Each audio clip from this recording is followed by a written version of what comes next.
Hi everyone, my name is Parush Chopra, and today I'm with Dr. Ian Harris, who's a professor of orthopedic surgery at the University of New South Wales in Australia. He's also a practicing surgeon, specializing in trauma surgery. But when he's not doing surgeries, he's thinking about whether surgeries are indeed effective.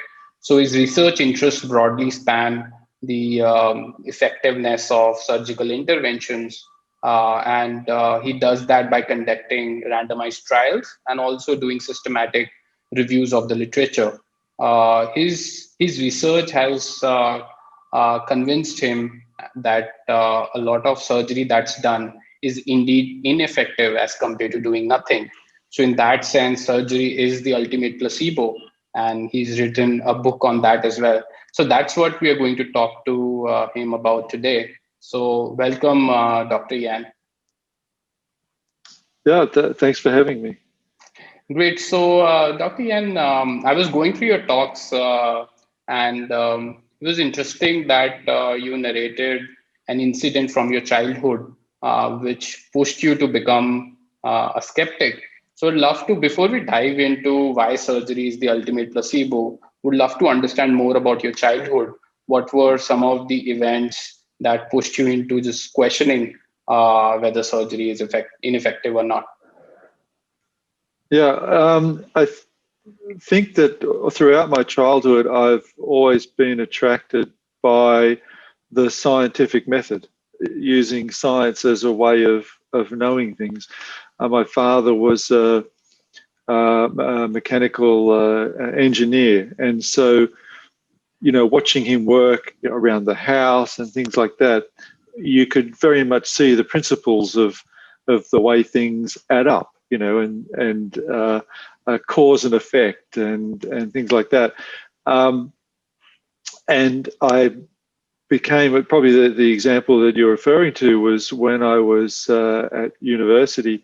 I was watching a documentary on television, and it was a famous scientist and skeptic from Australia who had brought out the great James Randi, who died recently, who was a kind of a myth buster, used to challenge people who had, so-called normal sort of activities, ESP and Uri Geller, who used to bend the spoons and things like that. He used to challenge these people and show logically and scientifically whether they were true or not. And what he did is he came out and tested water diviners. And I know that water divining and metal divining is a worldwide phenomenon, but it's particularly used in Australia to find water. And it's not uncommon, and even in my own experience, I have had a neighbour in a place we used to own in the middle of Australia in the country. They paid a water diviner to come out to their property and tell them where to dig so that they would find water. And so they conducted a scientific experiment where they laid 10 pipes in the ground, covered them with dirt so you couldn't see the pipes, and then they would run water through one of the pipes, and they were clearly labelled 1 to 10. And as they walked across, the water diviners would sense which one contained the water. And interestingly, they tested it in what's called an open label fashion, where they ran the water through, say, pipe number 3, and the water diviners would walk across with their divining rods, and all of a sudden, when they got to 3, they would say, yes, there's the water. They were correct. And so that was a very clever way of doing it, because they showed that the setup was a fair setup, that it was a reasonable setup and it should work. But of course, when they blinded them as to which pipe contained the water, and they got them to walk across many of them many times, they found that the probability of them guessing which pipe had the water was no difference to random chance. Okay. It was close to a 1 in 10 chance. So I was looking at that, and I just remember thinking, what a simple, logical, elegant way of proving something, of determining something. Is this sort of blinded, randomized, experimental design that's very simple and shows, does this work or doesn't it? And when I saw it at the time, that really, sparked in me again this desire to be more scientific in my work, which has driven me ever since. But what was interesting was when I went back and found that on YouTube when I was writing the book only a few years ago. This is now 35 years since I first saw it. And I watched it again just sort of for fun. And I thought, oh, yeah, this is how I remember it. Isn't this clever? But what struck me was at the end of the experiment, when they confronted the panel of water diviners who made their living finding water, they said to them, here's the results of the tests. You failed. It doesn't work. And they didn't believe it. And none of them believed it. None of them believed the results of the test. And they started making up excuses, and they were kind of like, well, I think there was some sunspot activity, or there was maybe some metals in the soil which deflected the signal. Just rubbish, But they were trying to rationalize this cognitive dissonance they had, where they knew it worked, but the test said it didn't, and so they were trying to resolve that conflict within themselves instead of considering the possibility that it didn't work. And of course, what made them believe that it worked was the fact that they nearly always found water. Right. Now, the thing is that if you dig a hole almost anywhere in Australia, you'll find water. So James Randi very cleverly said to these water diviners, he said, the biggest challenge for you would be to call you out to somebody's property and get you to walk around and tell us where to dig where we will not find water. Okay. Because they wouldn't be able to do it. And so because they just didn't sort of understand this very simple explanation, and yet they continue to do it. And even, as I said, until recently, a neighbour of mine was paying money to a water diviner to tell them where to dig a hole. Yeah. So you can see from things happening in America, all over the world, that not everybody believes in science, and Right. it's amazing. It's amazing to me that they don't. Right. But So one of the things that you're saying also struck me was this documentary came 40 years ago, and still this practice happens everywhere. Even in India, I know water divination is very common. And I mean, I was thinking, for people obviously who've not had much of an education, it sort of still is understandable. But in your research, it suggests even medical professionals, doctors, they refuse to believe the evidence when they're confronted. And so I was very curious, why is that? So I would imagine, I'm not a doctor myself, but I would imagine during the course of training, the scientific mindset and scientific training would get imbibed a little bit. So it's sort of like a cognitive dissonance for me. Why would, say, doctors and medical professionals refuse to believe yeah. evidence? So it's interesting. We tend to, and not unfairly, we tend to think that the way you have just said, that the more educated somebody is, the more likely they are to accept, a scientific way of explaining. I'm not sure that's true, because I think there are many people who have had no education, and in the past, many people who have had no education have been brilliant and logical and able to understand, rational argument. Having said that, it can be taught, but it isn't. And that's the thing. And so it may be a surprise to you, although things are changing over time. But when I did my training as a surgeon, the training was largely an apprenticeship training. So I learned to do what my seniors and my mentors told me to do. And they said, when you see this kind of fracture, particular type of break in the elbow, you treat it this way. And I said, okay. And so I did. And I never really asked the question of what would happen if we didn't treat it, or what would happen if we treated it a different way, because they would just say, I treat it this way and it tends to work.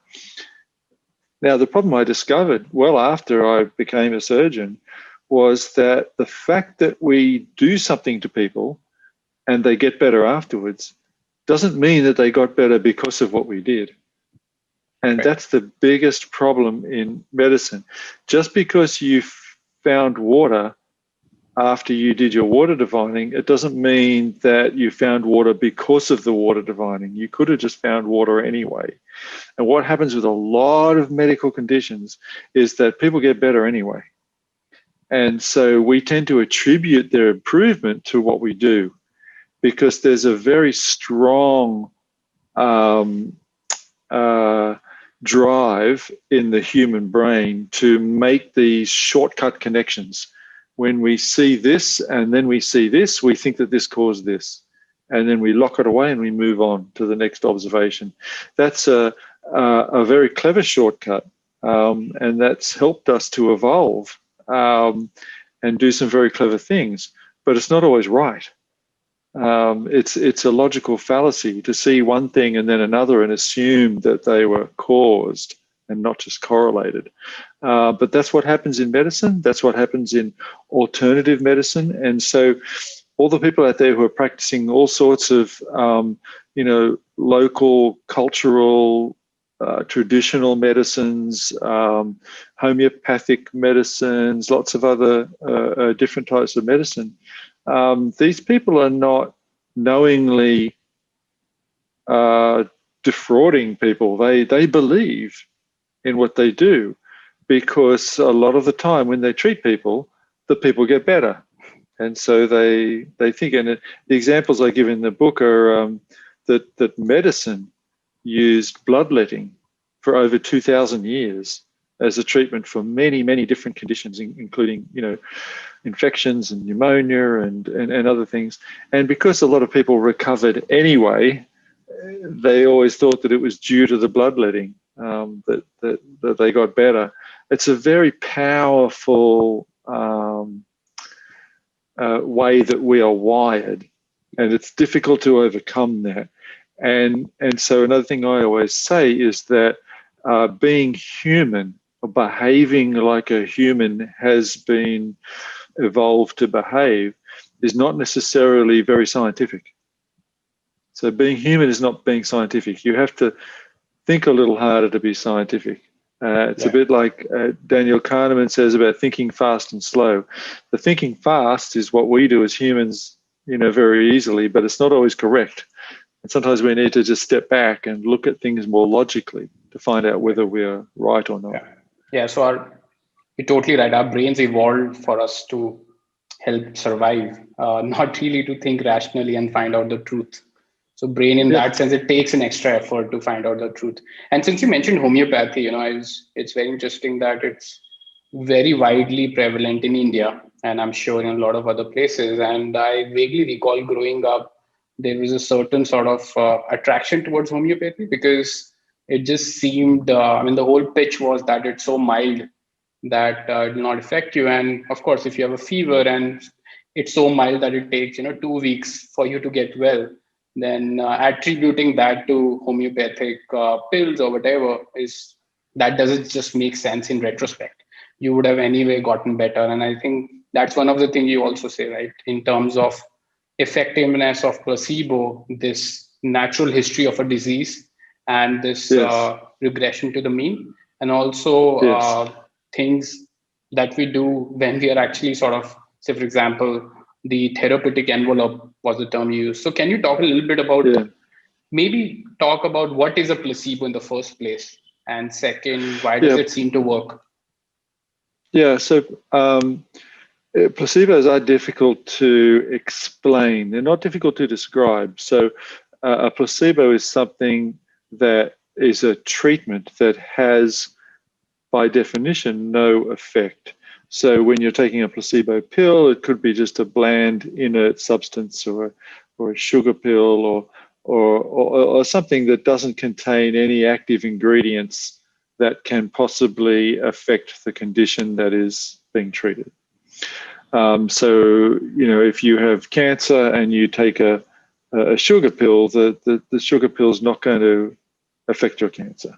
And so the idea of a placebo is easy to explain. In surgery, it's a bit more complicated, but it's the same thing. And in surgery, we do placebos where people will have an anesthetic, they'll have an incision, but in one group, they will go ahead and do the surgical procedure, and in the other group, they might just say put a camera in the knee joint or something and look around, but not actually do anything, and then simply take the camera out again and close it up.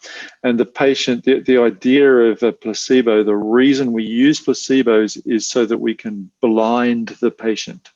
That means the patient doesn't know what they got because of the placebo effect.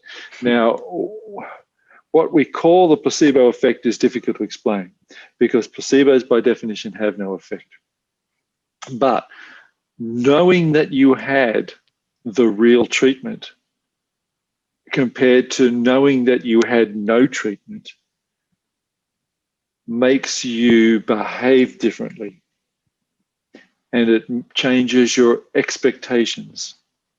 And it makes you, if you didn't have any treatment, it makes you more alert to your symptoms so that you might complain more of your symptoms. Whereas if you know you had the treatment and you still had some symptoms, you might just think, oh yeah, I've still got some symptoms, but that'll go away, and not worry about it. So you think very differently about things. And it's also, there's other aspects of what we call this therapeutic envelope. It's the whole idea of going to a doctor, of investing time and money into it, of traveling for a long distance, of paying lots of money to the doctor. Surely it works. You must be getting better. It has a very powerful effect. But having said that, the idea of a placebo effect is very much overplayed, and this is probably partly my fault in the book, although I do explain it in the book. People think that, surgery has this incredible placebo effect. It probably does have some degree of a placebo effect, but most of the time, the reason people get better after placebo treatment is not because they expected to get better, it's because they would have gotten better anyway.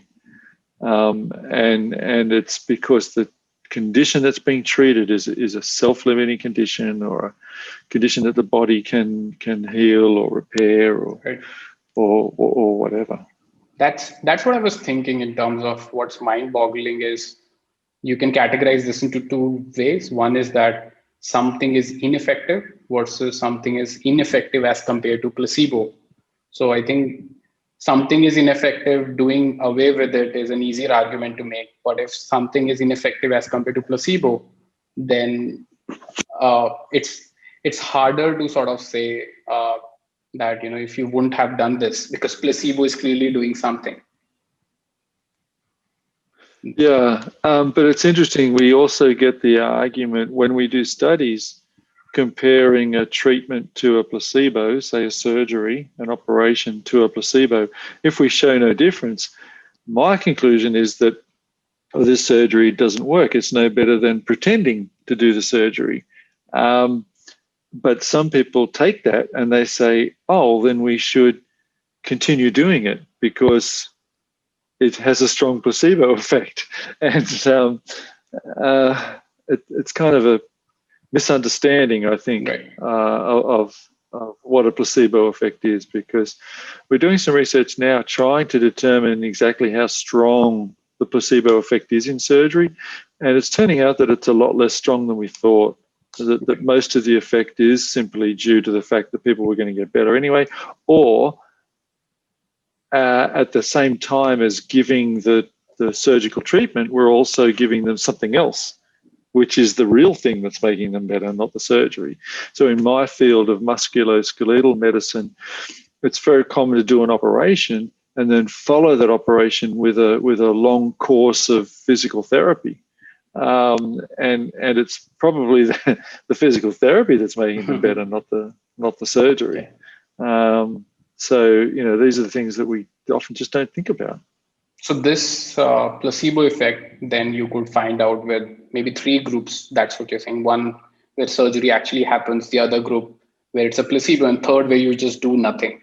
And then you observe whether exactly, yeah, patients get just better. And some studies have done that where they've compared surgery to placebo surgery to no surgery, not even a placebo. And that's a better study, but it's just harder to do. The more arms you have in a study, the more complex the analysis and things like that. Right. But certainly those studies have been done. Okay. So Dr. Ian, you talked about bloodletting. Could you maybe talk a little bit about history of how we have come to this conclusion where, say, you talk about half of surgeries may be ineffective. So it'll be great to hear from you, since bloodletting was happening for so long. How did we end up actually stopping that? And what else over the course of, say, last maybe 2 centuries, things panned out where you ended up now believing, not just you believing, the research shows that a lot of surgery is ineffective. Yeah, so bloodletting is a tough one because originally, between 2,000 and 3,000 years ago, it was started because it was thought to remove the evil or bad humors, the constituents of the body. And so by physically removing these bad things from the body would make someone better. So like a lot of things that we even do today, it's got a theory. Pardon me. Everything has a theory that kind of sounds good. And that's why we start doing things. Unfortunately, we still do that. And that example lasted for, as I said, thousands of years. And it wasn't until the 1800s that they started doing even mild experiments where they compared bloodletting to not bloodletting, and finding that it didn't help, it didn't make any difference.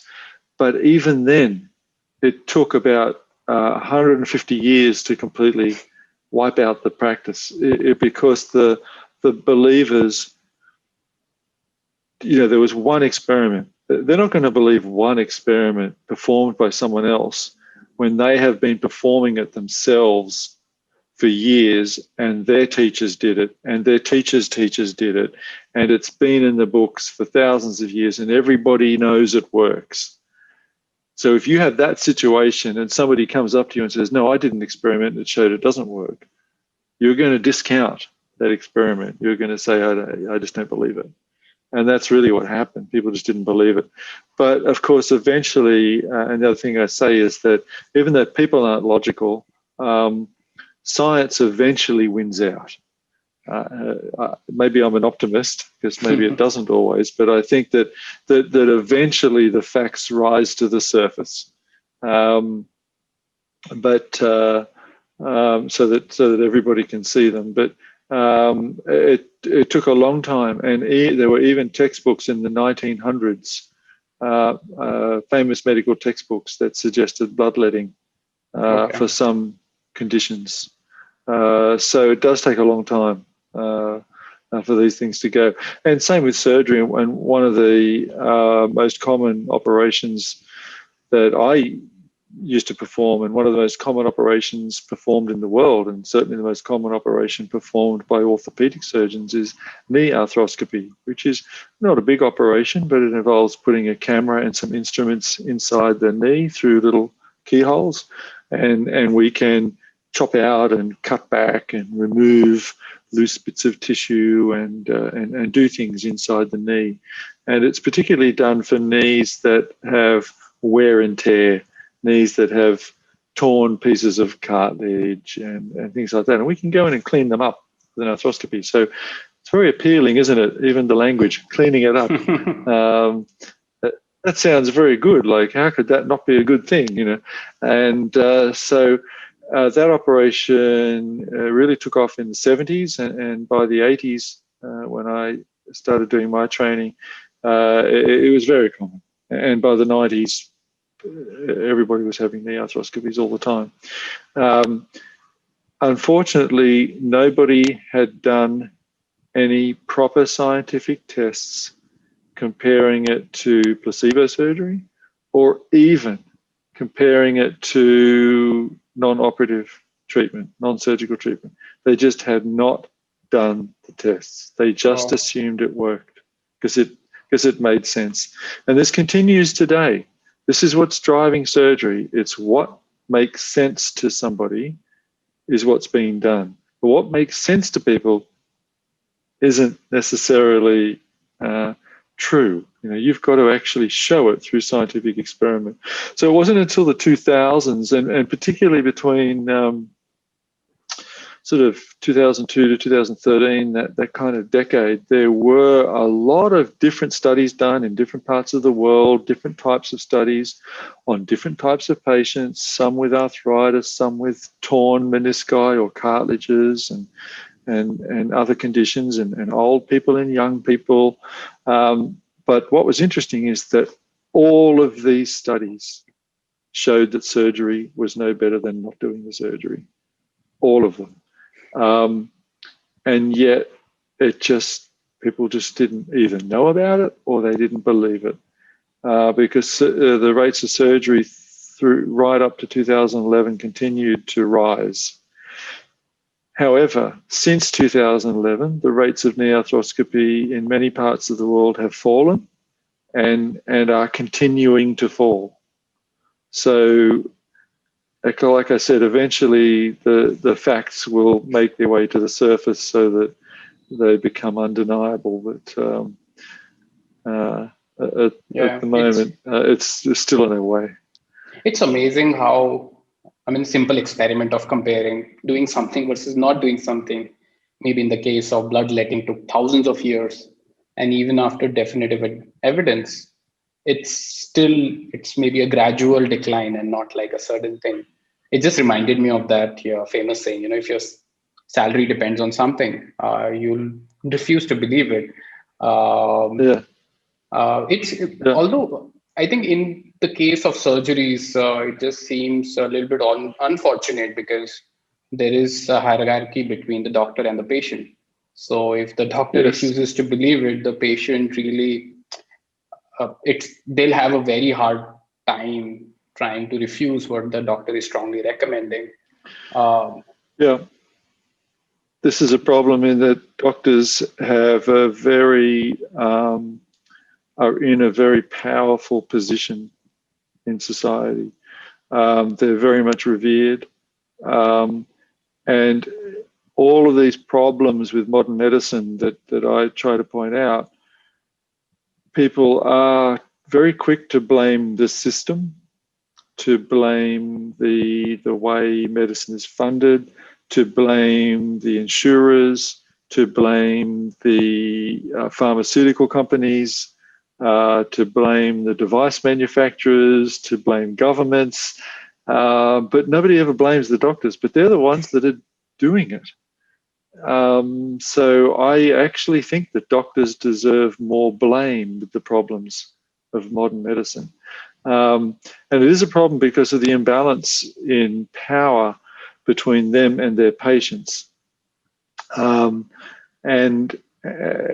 Patients would rarely challenge their doctors, although I think that's probably changing. I think certainly it's different now to what it was 50 years ago. I'm sure it varies culturally between countries, but I know that where I live in Australia, possibly in America and some other places, it's not uncommon to think, yeah, I'm not taking, I don't believe that. I'm going to go and get a second opinion. But unfortunately, sometimes they say that even when the doctor is correct. So, yeah, it becomes Right. difficult. I mean, But sorry. I was just going to say, doctors, I think, abuse that power, that they use it to sway patients into giving the treatment that benefits the doctor the most. And there is evidence of this. If you look at the outcomes of surgery and you ask the patient, a whole group of patients, you ask them on average how much better they are after the surgery, and then you ask the same patient's doctors, how much better do you think the patient is? The doctors consistently overestimate the benefit of the surgery and they underestimate the harms of surgery. And yet when they're making a decision with the patient in front of them, they have to weigh up the benefits and harms. But their view of the benefits is up here and their view of the harms is down here. So they have a biased view of medicine, and yet they're the ones responsible for the decision. So I think there's a problem with that. Yeah. So specifically, say countries like India, where doctor to number of people ratio is just very skewed. There are just far too few doctors for the number of people here. I think the power dynamics is even more skewed. Even personally, if I do my research and talk to doctors, I think they would. I've seen getting scoffed at. They would say, "Hey, don't Google it. You've just read WebMD." I think that's the most common thing where the discounting of doctors is pretty common, and that's actually discouraging for someone who likes to understand, because it's just very personal. Medicine is so personal. uh, Yeah. so, Dr. Ian, I was curious, in medicine, there are agencies like FDA in the US, and I'm sure all countries have regulatory authorities. You can't just come out with new medicine without going with phase 1, 2, 3, or even 4 trials and really proving the efficacy. Why doesn't that happen in surgery? Why there is no regulatory Yeah. body? Yeah, so the bar for surgery is very different to the bar for a new medicine. So exactly as you said, if you want to introduce a new medicine, it has to be shown in high quality scientific tests that it works, or that it's better than the alternative, or that it's better than placebo, or whatever the circumstance dictates. But in surgery, that's not the case. That high bar of evidence is not in place. Having said that, I think if you wanted to introduce a completely new operation that is not related to a current operation and have it funded by the government, in Australia at least, you would probably need that evidence. The difficulty is that when they brought in this system was brought in the mid-1980s in Australia. What they did is they said, okay, well, we're going to approve and pay for all of the operations that we're currently doing. But if anybody wants to put in a new operation, they have to satisfy this very high test. But none of the operations that were being done at the time ever passed that test. Right. And so they were kind of grandfathered in. And so we're still doing those operations like spine fusion and other types of operations that probably don't work. Yet they've never been tested because they were already being done when the rules came out. But my argument is that's illogical. That doesn't make sense. It's just a convenience thing. It's not logical at all. And if the government truly believes that operations should have to satisfy these standards before they can be paid for, they should be, however hard that is, if that's the rule they're going to apply, they need to apply it to all operations, including the ones they're currently paying for. And even if they do a couple a year, or they pay for the tests or whatever, it needs to be done. It's not good enough to say, well, it's all too hard. We just assume that they work. Right. Right. Yeah. So, Dr. Ian, can you talk about the sort of the cornerstone study where it was found out that half of surgeries are ineffective as compared to placebo? I believe that was a systematic review. So it'd be great if you could tell more about. I'm not sure which one you're talking to but we did one recently that we only published in 2020. Yeah, I would love to talk about that. I mean, whatever is the latest. Yeah. I'm just trying to understand what's the latest understanding about this. Okay, so what we did is we wanted to look at surgery for pain. There's a lot of surgeries done for people in pain. So this is not looking at surgery to straighten somebody's crooked bone, for example. It's looking at surgery for pain, and that's most of what we do. It's arthritis surgery or degenerative tendons, that kind of thing. Very commonly we operate on people for pain. And I did narrow it down and looked at musculoskeletal because I think that's most of it. A lot of the other surgery done in, say, abdominal surgery and things like that is done for tumors and cancers and things like that. So I just looked at surgery for pain, and we looked at the most common operations performed. And so we looked at a few databases and previous articles, and we came up with 14 operations, 14 very common operations. So these are things like knee replacement, hip replacement, shoulder arthroscopy, knee arthroscopy, carpal tunnel syndrome, spine fusion, spine decompression, a handful of other things. But there was 14 procedures throughout the body that are the most common procedures performed for pain. So we said, okay, let's look at that. Let's look at what the evidence is. Because we all know that these procedures are being done. These are the most common procedures in the world. We want to know what the evidence is. So we went looking at the highest quality evidence published. We looked at randomized controlled trials. So where these procedures had been subjected to a randomized controlled trial, that's where people are randomized to have either one treatment or another treatment, something to do with these 14 common treatments. We found about over 6,500 randomized trials. Okay.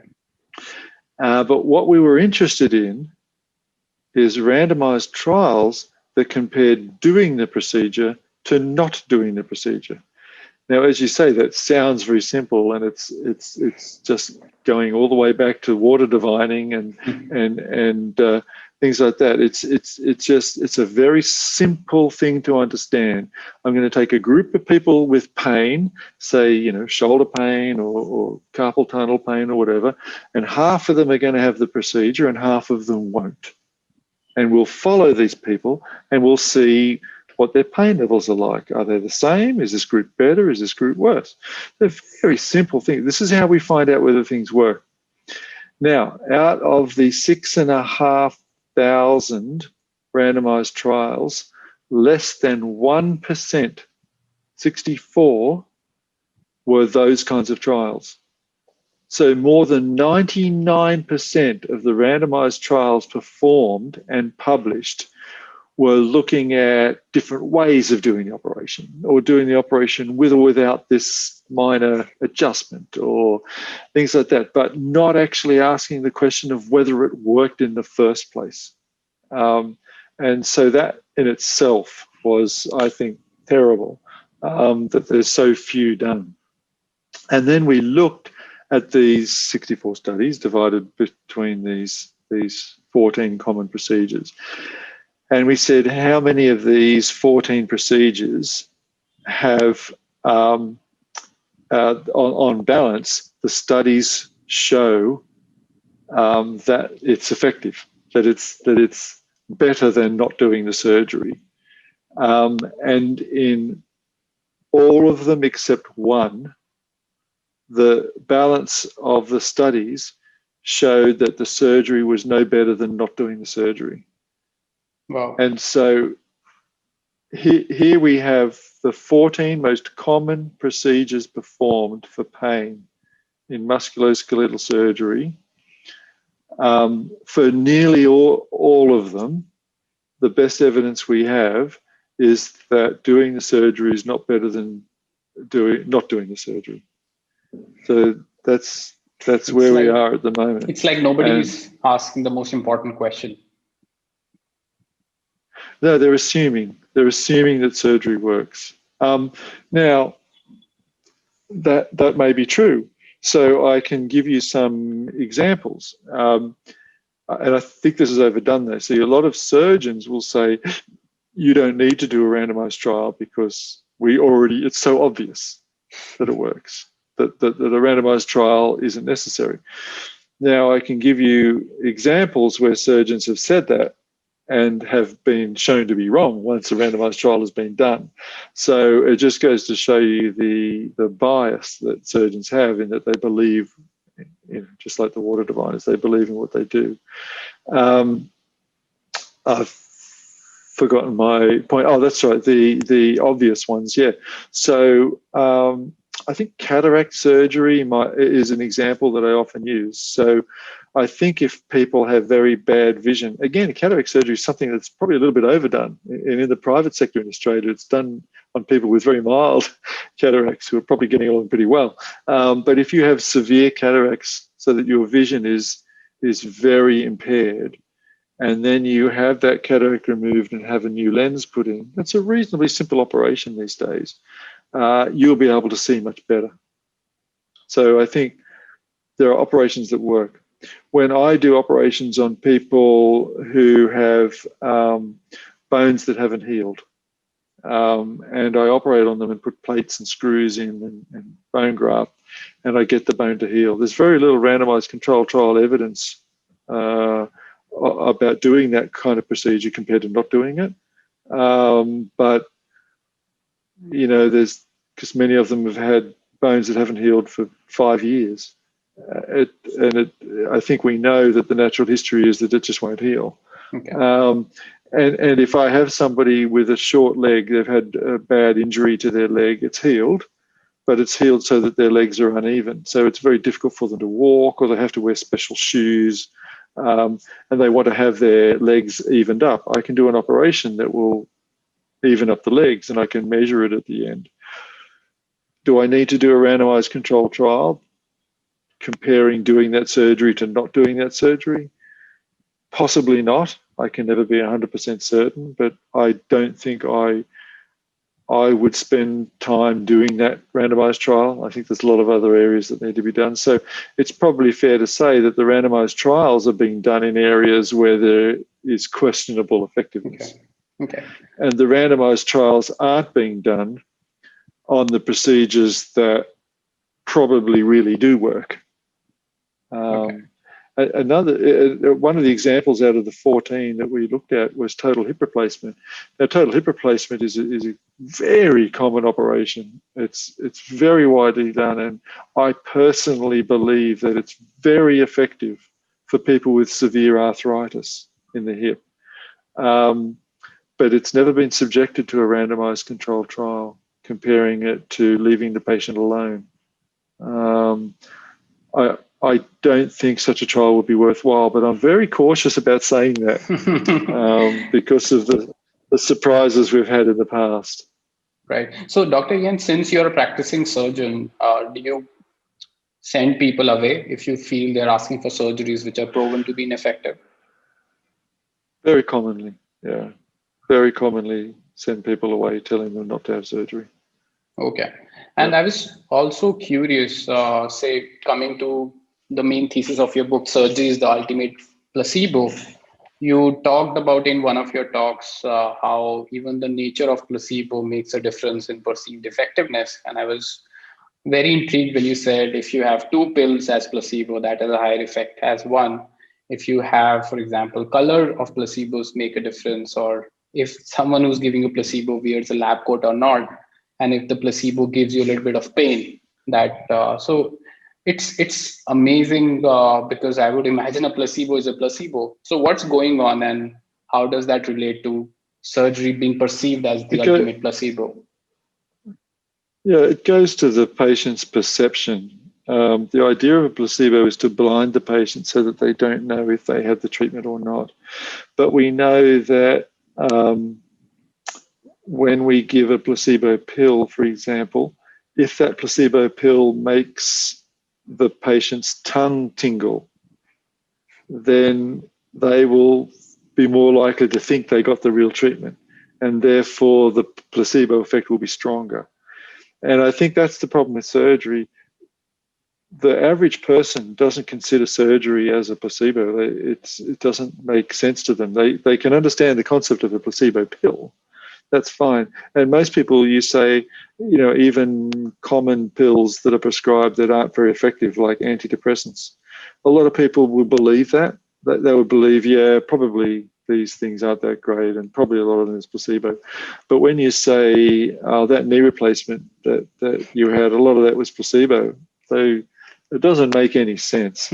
So when people have surgery, they believe that it's going to work, and it goes with this what we know about placebo research, in that the more people invest in it, the more painful it is, the more it involves, the bigger the procedure, the use of implants, causing pain, cutting the person, all this kind of stuff all adds to the placebo effect, because I think it changes a person's belief that they got the real thing. But like I said before, the placebo effect is a little bit overrated, because even those studies that show, this placebo effect is stronger than that placebo effect, the placebo effect is short-lived.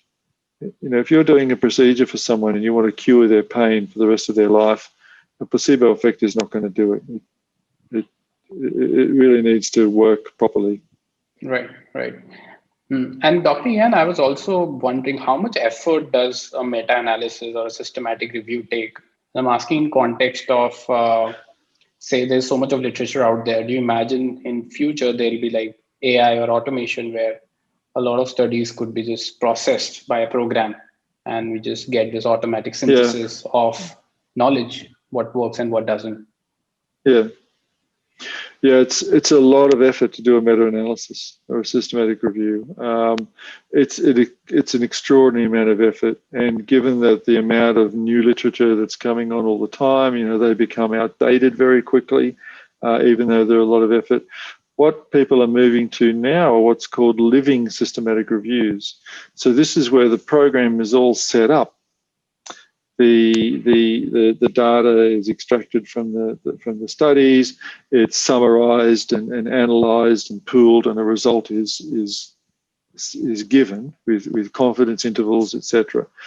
And what happens is that program is able to be easily updated, so that when a new study comes, it's just a matter of entering a line of code or the input for that particular study, and then it will just add it to what's already known, and it will change the final results slightly, and so instead of running the whole review again, you're just kind of very easily updating an existing review. And so this is the idea of what's termed a living systematic review, and I think that's the way to go.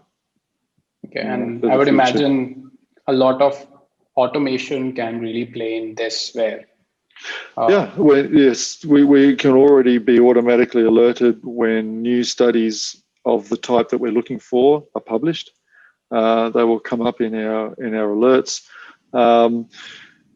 It is difficult to fully automate the process. I've done some work with this.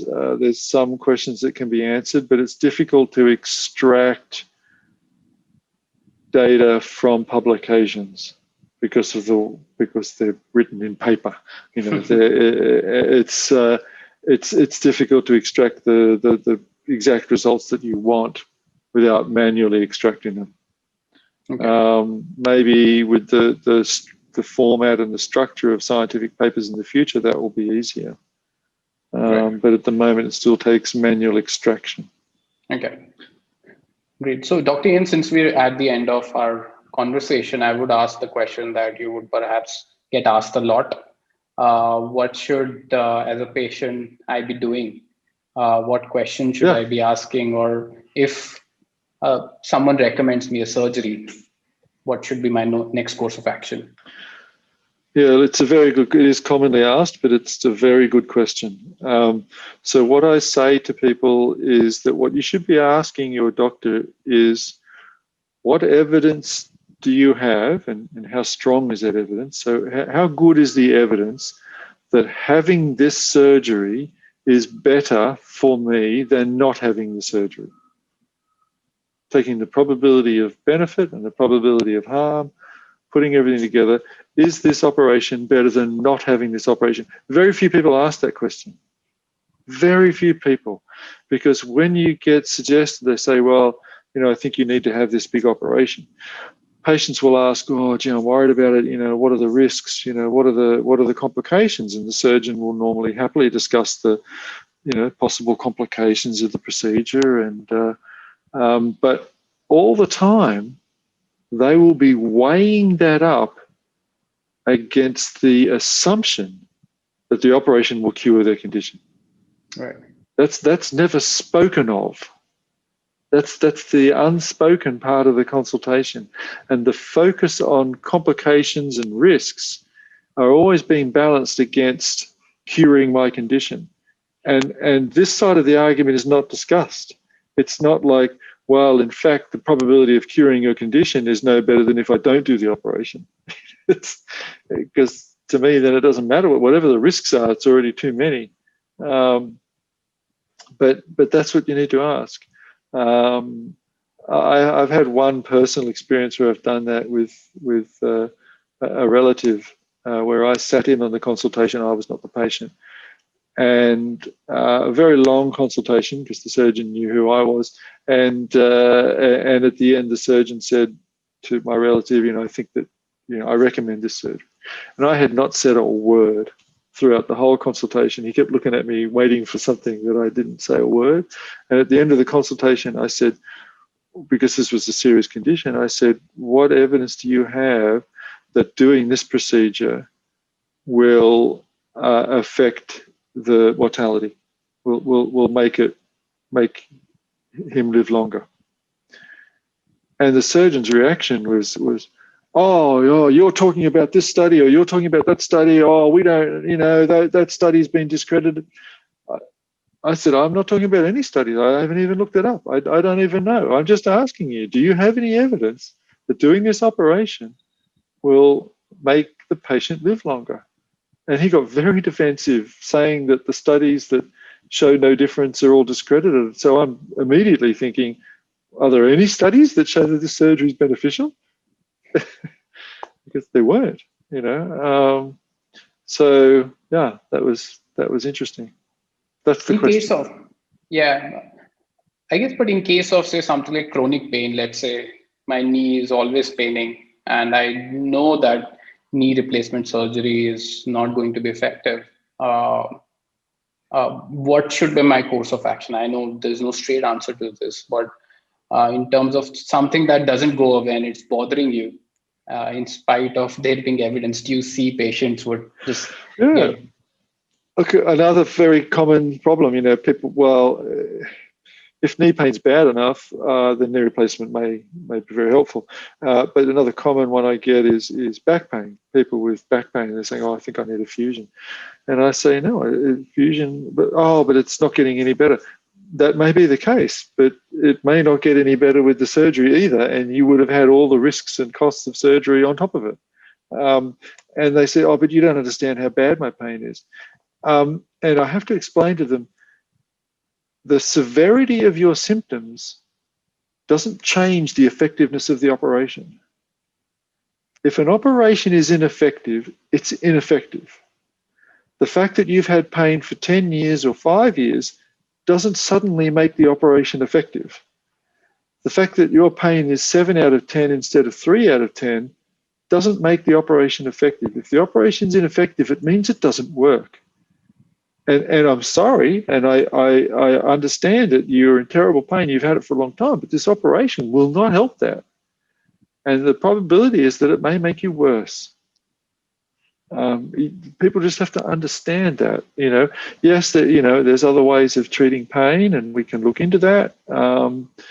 But just because you've had pain for a long time, or just because your pain is severe, it doesn't make the operation any more effective than it was before you had the pain. It's an operation that doesn't work. Right. Thank you. Thank you so much, Dr. Ian Harris.